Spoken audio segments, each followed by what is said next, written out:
Good evening, ladies and gentlemen. It is my honor to welcome you to the 2019 State of the City Address, Redefining Norco, a community shaped by its people, unlike anywhere in Southern California. The intent and purpose of this evening is to bring friends and neighbors together for a community event that highlights the past year and shares our vision for the future. We have put together an evening that's accessible and enjoyable for all that attend. To create the best possible experience, we have relied on many partners. The generous support that they have afforded us have given us the ability to host an event that is at no cost to our residents. Our sponsors this evening include Waste Management, Browning Dodge Chrysler Jeep Ram, AFS Printing, Wildan, the Derby Room, SoCal Edison, Michael Baker International, Lewis Group of Companies, Western Region Council of Governments, and RKA Consulting Group. Let's give them a big round of applause. An occasion such as this brings dignitaries from many of our surrounding communities, our public safety providers, and several governmental organizations. Norco appreciates the fact that we can collaborate with so many of our colleagues from around the Inland Empire. Thank you for being here tonight to show your consideration and support of our special community. If you are a visiting dignitary, will you please stand or wave? I know there's some standing in the back. Let's give them a round of applause, a nice Norco welcome. My guests of honor this evening are the residents of Norco.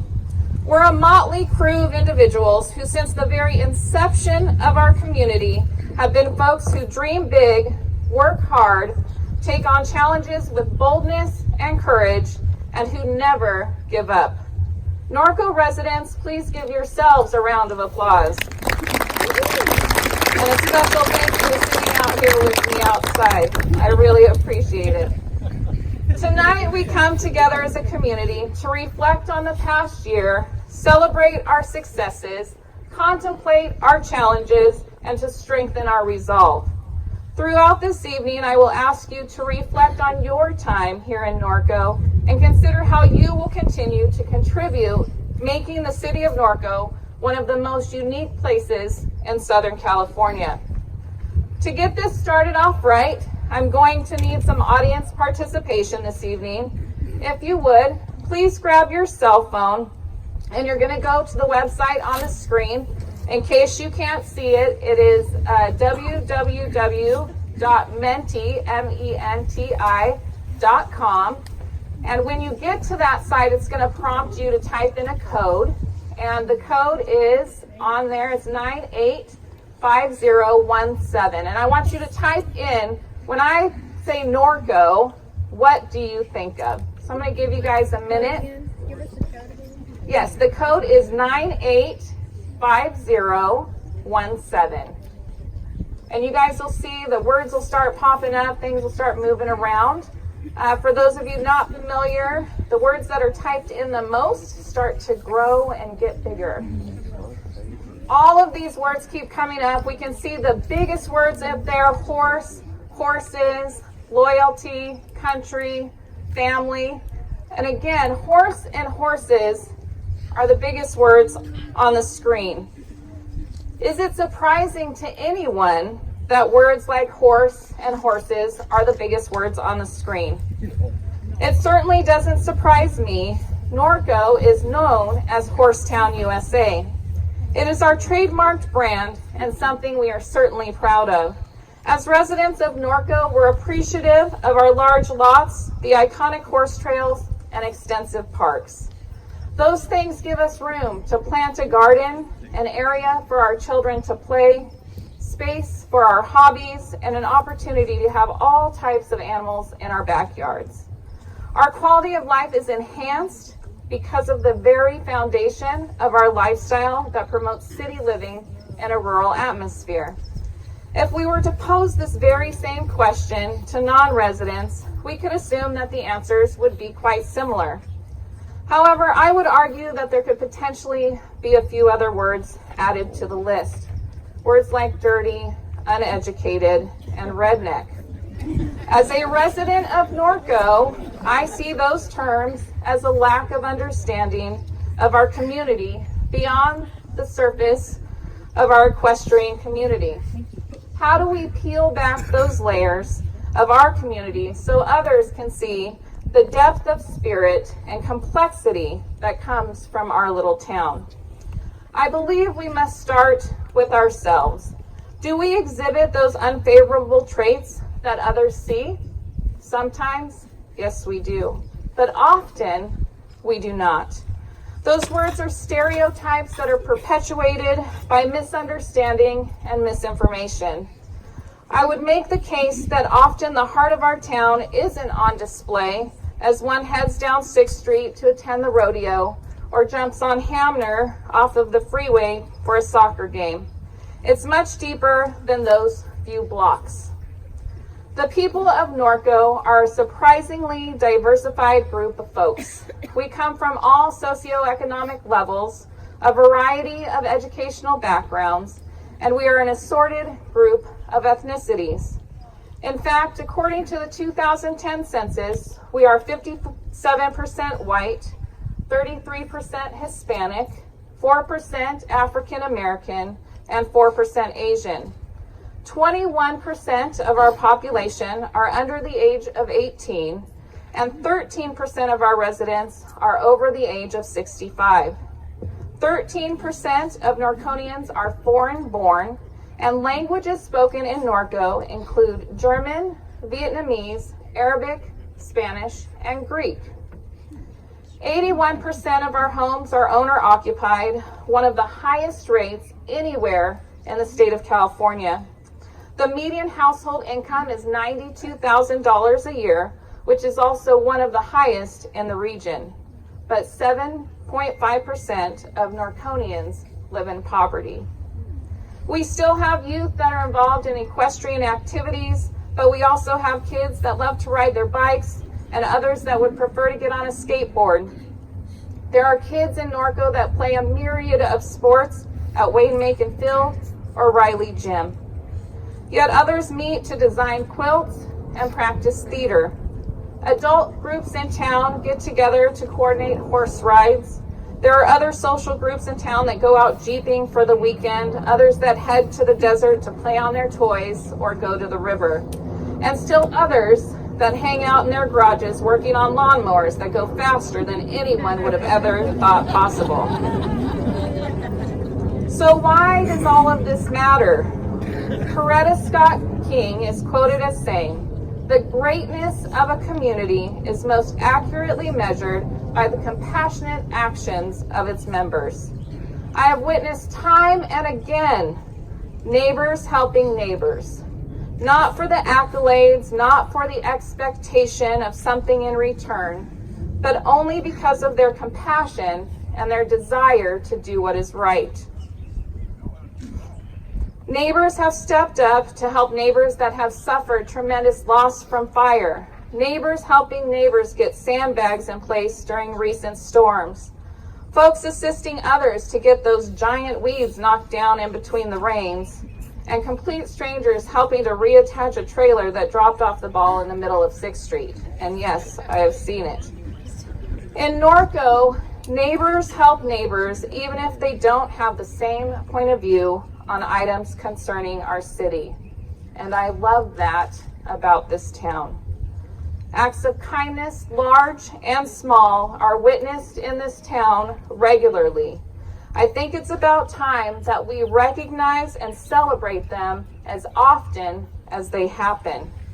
Should we be so wrapped up in the negativity of this world that we can't take a few minutes to appreciate the blessings of living in this town?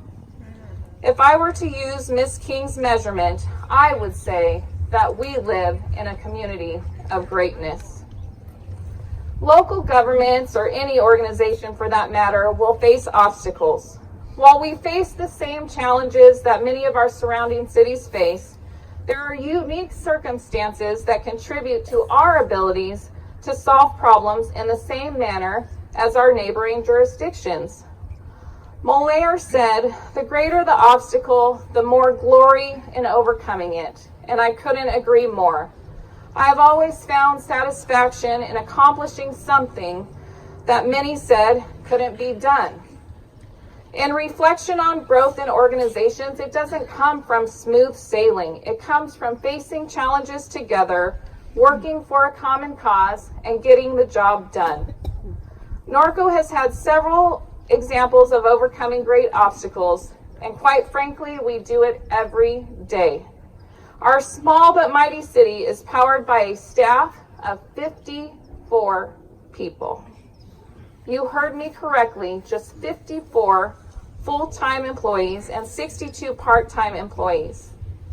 All of us have at some time or another taken for granted much of what happens in our daily lives in Norco.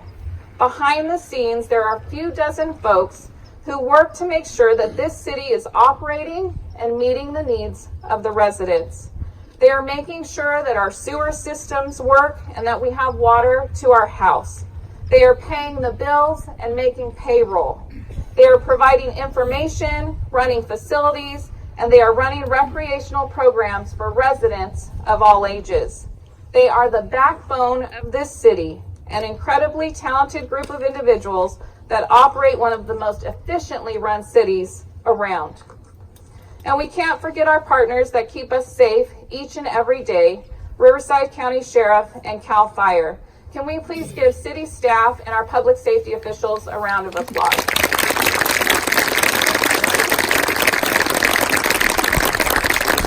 Now, does this mean that the city is perfect?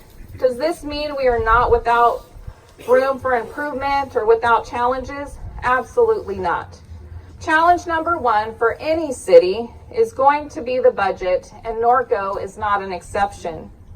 If you recall, Mayor Hoffman at the State of the City last year forecasted that the 2018-2019 budget would show deficit spending. Our approved budget showed a $1.3 million deficit. In Norco, that directly impacts our ability to maintain the very things that we hold so dear: our trails, parks, and equestrian facilities. It also left us with almost no money for the aging infrastructure that is in need of critical repairs. A quick budget fact: Norco's revenue is not primarily property tax. With about only 68 residential rooftops in our approximately 14 square mile community and several agencies taking their share of the money, Norco is left with only 6% of the property taxes, resulting in approximately $1.3 million per year. Our choice to live on large lots means we must generate revenue from other sources. We collect sales tax, transient occupancy tax, and miscellaneous other taxes and fees for our general fund, but we still come up short. Thankfully, this year, during our mid-year review, we were able to chip away at our deficit spending to lower it from $1.3 million down to about $300,000. That's huge. Specific acts of council and staff made these significant mid-year adjustments possible. The large reduction of the deficit speaks to the tenacity of our city staff to do the very best they can on a limited amount of money. It's simply amazing. Moving forward, the solution to our budget obstacles will be multifaceted. Solutions include bringing more businesses to town, writing grants, multi-agency projects, and utilizing the recently approved revenue from Measure R. Against the odds and demographical statistics, the council voted to place a revenue measure on the ballot last November. Many said Norco's an older community and they are quite conservative when you look at their voting history, and you'll never get a tax passed in that town, were things that were heard quite frequently. It was vital that the residents understood our economic situation and be given the opportunity to voice their opinion on the matter. The revenue measure passed with just over 55% of our residents giving Norco the chance to hold on to what we value. The truth is, we needed the residents to help be a part of the solution. The passage of Measure R is just one of my examples to prove to you that you can't fit Norconians into a traditional box. A seemingly insurmountable obstacle that our community will face is the state's constant grab at local control.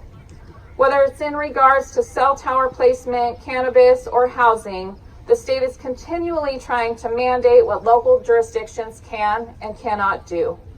There is no consideration for the particular circumstances that affect the local authority or the wants and needs of its residents. In a state legislature that is controlled by a supermajority, our fight could potentially be an uphill battle. Your elected officials will continue to represent you in matters at the county and state level. We will build relationships with our elected officials and share the story of our community and its needs. As residents, we will also call on you to share your stories, to reach out to your elected representatives so that all policymakers know where the residents of Norco stand on the issues that will affect the lifestyle that generations have worked so hard to protect. This council collectively has over 166 years of residency in the city of Norco. The rural lifestyle that we cherish is something that all of your council members will persist in advocating for and defending.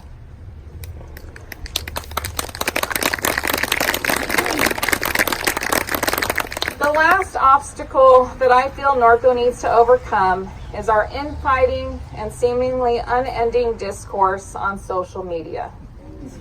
Please don't get me wrong. I wholeheartedly believe in disagreement and challenging the status quo. I also believe in the freedom of speech. However, I'm not sure when we strayed away from the honest discussion and the exchange of education and information to name-calling, tearing each other down. What's most disheartening to me is when generalized statements like the city doesn't care about its residents or the city council members are liars and just in it for themselves. We are a community. It's not the city against the residents. Many of the employees of the city are residents. They're your neighbors.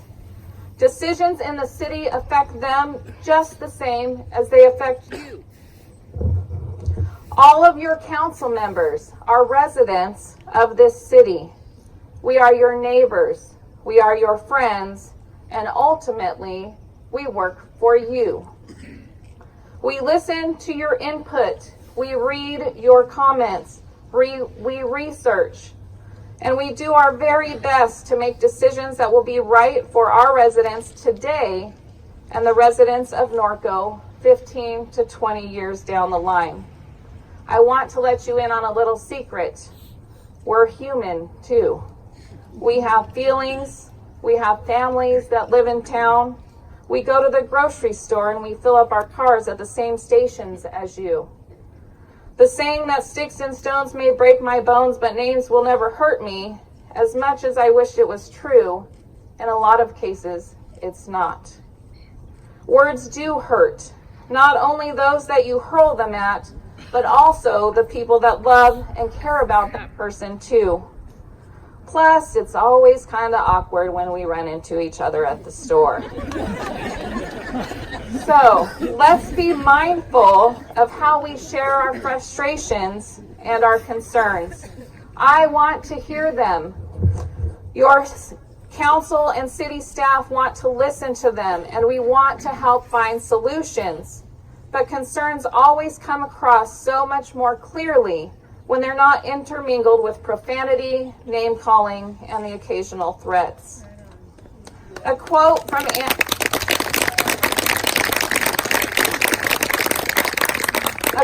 Annie DeFranco summarizes it best. I know there is strength in the differences between us, and I know there is comfort where we overlap. The different perspectives brought forward by our residents cause us to reflect, to think outside of the box, to be better people, and to do what is best for Norco. Our similarities are where we draw comfort. We all came to Norco for similar reasons: good schools, open spaces, trails, and elbow room. Maybe you came for a different reason than what I mentioned, but at the heart of it, I'm going to guess that you came to Norco for the lifestyle. What we have here is special. Just this last weekend, I was at an event with about 700 people from all over Southern California. As I was observing the room and trying to figure out where I would eventually be sitting, a lady walked by and she must have sensed that I was looking for a chair. She asked me if I'd like to sit at her table as there were a few open seats. As we made our introduction, she asked what school I was from, to which I replied, Norco. She exclaimed, Norco? It's my dream to live there someday. She went on to explain how her daughter had the opportunity to show some dairy cattle at the Norco Fair, and how the fair reminded her of the fair she attended as a kid growing up in the Midwest. She also spoke of how kind everyone was, how the red, white, and blue stripes down 6th Street made it clear that we were a patriotic town, and she delighted in the opportunity to ride a horse along our trails someday. There was pure joy in her voice. As we finished up our conversation, I thought to myself, those are some of the same reasons I am so proud to be a Norconian.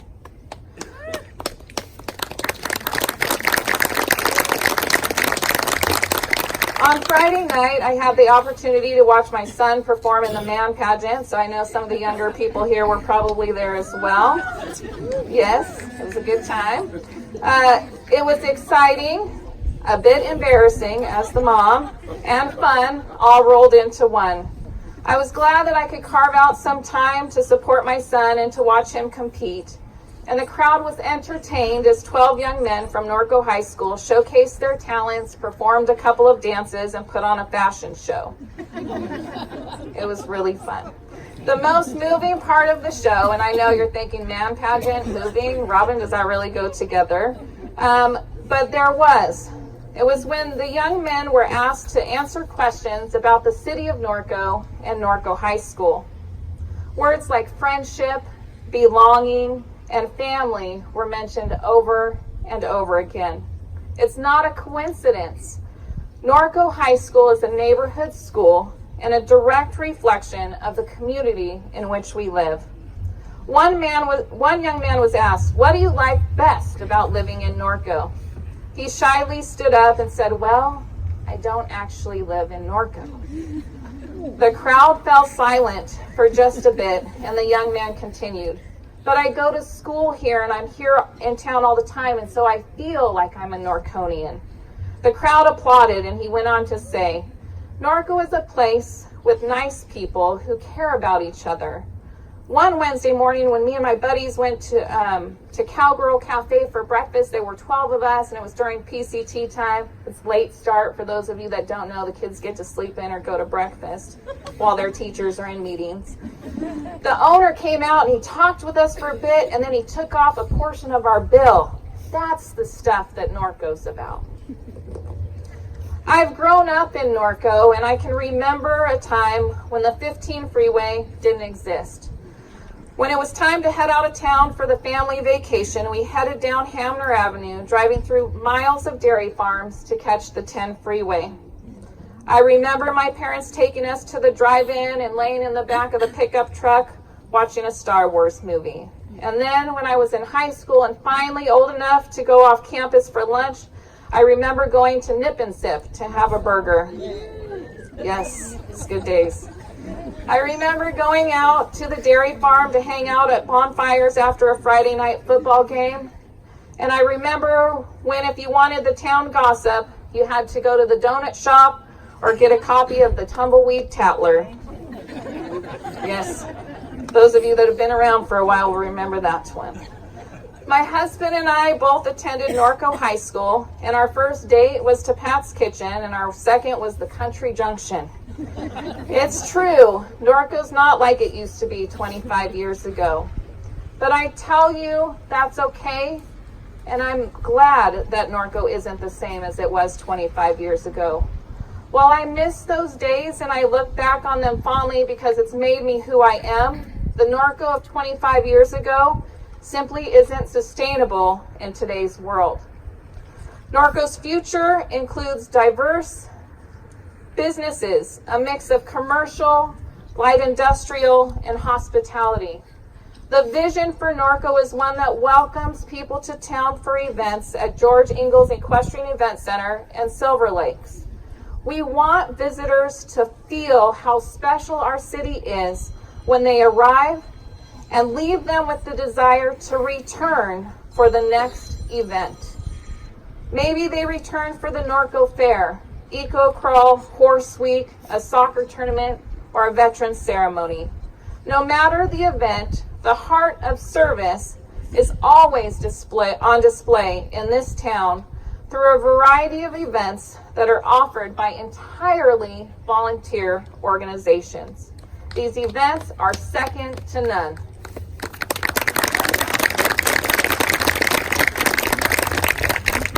The diversity of the venues and schedules of events in Norco is beyond what we should be capable of, on paper anyways.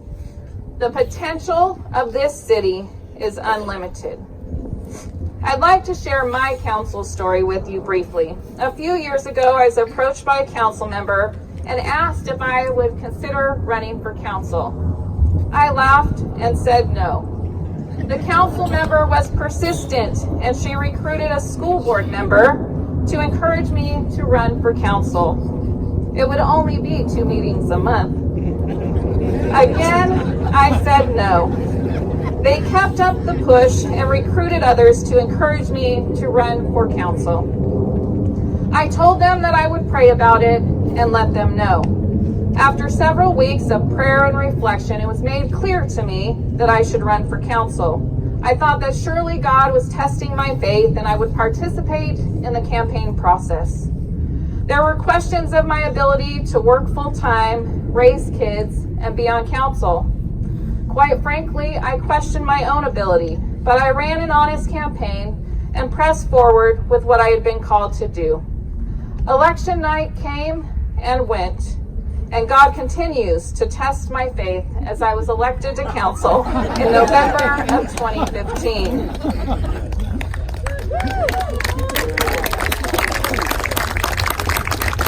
I can tell you that I often question my ability to maintain the various facets of my life. There are days when I sit down and think, how am I going to get this all done?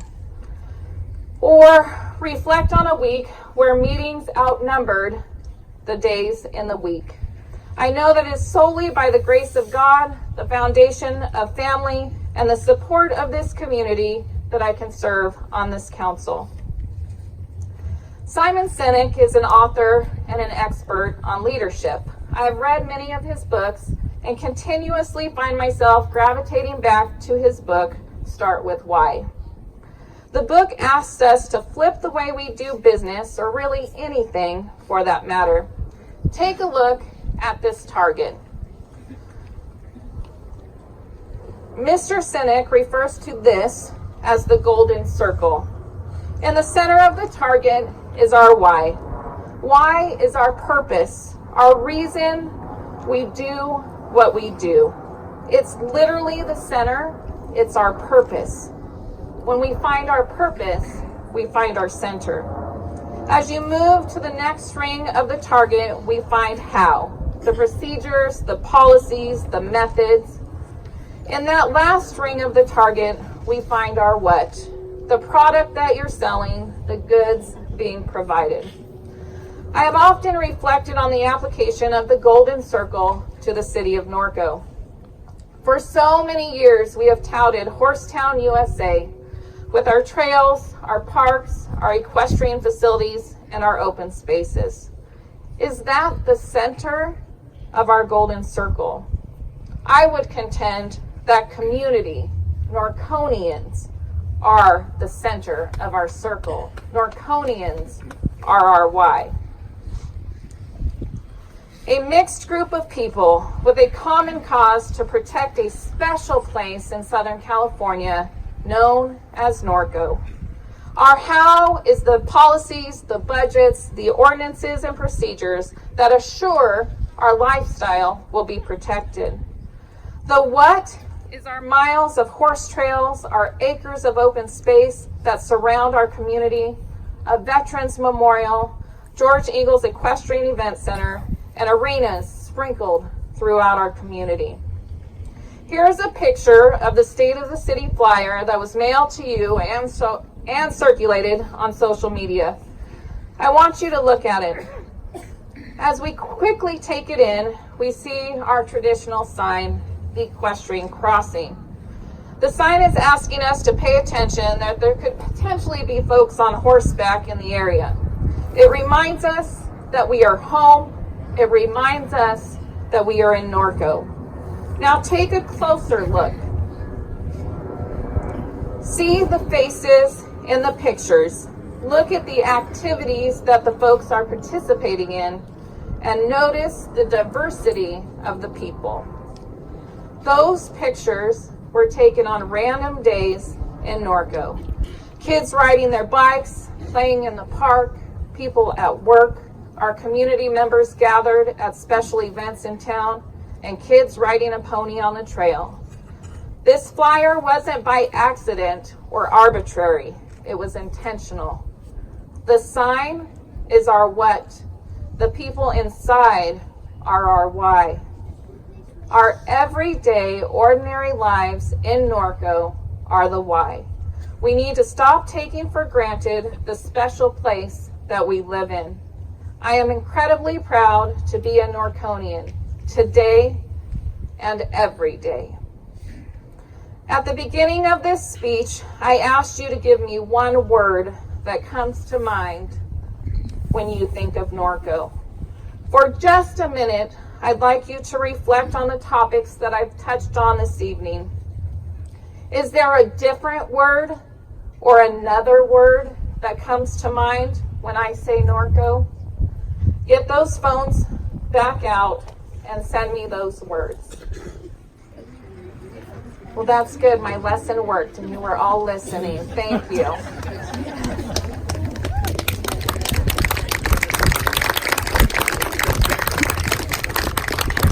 Does Norco have some things that we need to work on? Absolutely. Does Norco have some accomplishments that we can be proud of? Most certainly. As I finish up this evening, I'm going to give you some homework. I'm going to give you a call to action. What can you do to make your community, RY, a better place? Maybe it's serving on a commission. Perhaps it's applying for the Citizens Oversight Board. Those applications are due on Monday. Maybe it's joining an organization or a club in town. Maybe it's volunteering for one of the events in town. Or maybe it's signing up to be a volunteer within the city. Maybe it's coaching a youth basketball team. Or maybe getting involved with a faith-based organization in town. It could even be as simple as caring for the horse trail in front of your house or picking up the trash when you walk through a parking lot. Every act, no matter how big or how small, can make a difference. And I would encourage you to make a difference. I will leave you with this quote by Margaret Wheatley. There is no power for change greater than a community discovering what it cares about.